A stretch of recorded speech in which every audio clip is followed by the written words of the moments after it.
Thank you for downloading the latest podcast from the Canada-Europe Transatlantic Dialogue housed at Carleton University in Ottawa.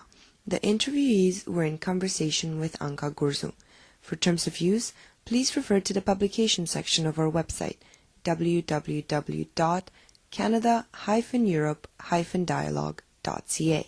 I'm Professor Jon Pammett of the Department of Political Science at Carleton University.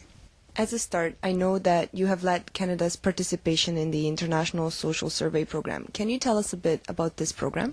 The ISSP, as it's called, is a collaborative survey endeavor that is undertaken by, as of now, about almost 50 countries. And each country has a survey organization that does the same survey in a reasonably similar period of time. Canada has been a member of that organization since 1991, and the Carleton Survey Centre, of which I'm currently the director, is the Canadian representative. Can you tell us a bit about the connection between the IISP and the Canada-Europe Transatlantic Dialogue? The ISSP has no central funding. Each individual country is responsible for funding their own surveys. And so the money has to be raised locally, that is in Canada. So for the survey in 2010 on environment, we approached a wide variety of organizations with environmental interests and connections. One of those was the Canada-Europe Transatlantic Dialogue, and we were given a bit of money as a contribution to the survey. Now, turning to your own research, what is the role between elections or referendums and government's actions on the environment?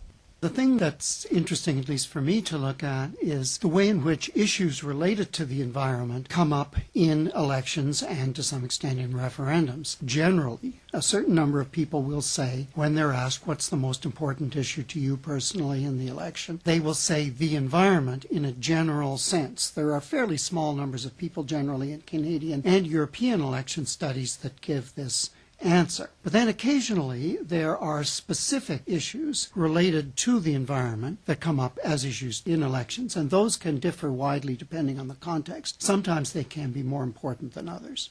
From your own analysis, how then are environmental issues portrayed during a campaign by political parties? Do they get the sole attention, or are these issues blended in with other issues?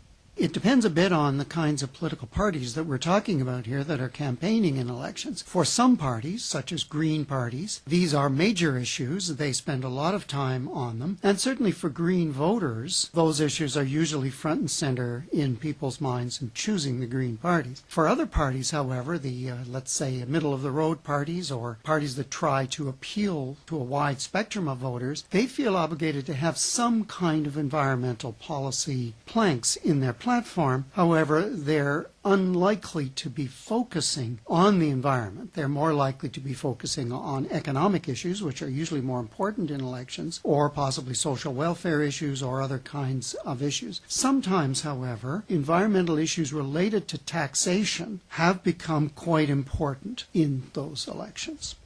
What are the advantages and disadvantages, perhaps, of linking environmental issues to issues like taxation or the economy? It's a risky decision for political parties to do that, especially to link them to taxation, because taxation is generally unpopular. In general, issues like that are referred to as position issues in elections. That is, there are specific arguments that can be made for or against doing it. This is as opposed to valence issues in elections like the environment. If it's preserving the environment as an issue, people are pretty well in favor of it, and so therefore the idea is, well, political parties jockey at one end of the spectrum as to who might be associated with it, but there's no real dispute about whether it should be done. But if you're trying to introduce a carbon tax, for example, as has been done, then people line up on the two sides of the arguments. The discussion has to be much more specific, and the arguments have to be very carefully presented if it's going to succeed. Have you noticed a big difference when we're talking about these issues between Canada and Europe at a general basis? Carbon taxation as an issue has appeared in Canadian elections, but hasn't really appeared in European elections nearly to the same extent. I mean, governments, particularly coalition governments in many European countries that have carbon taxes, have introduced these, but they have not come up as major issues in elections. In Canada, however, there have been instances where they've been proposed and have become major issues and have been quite divisive ones. Thank you. You're welcome.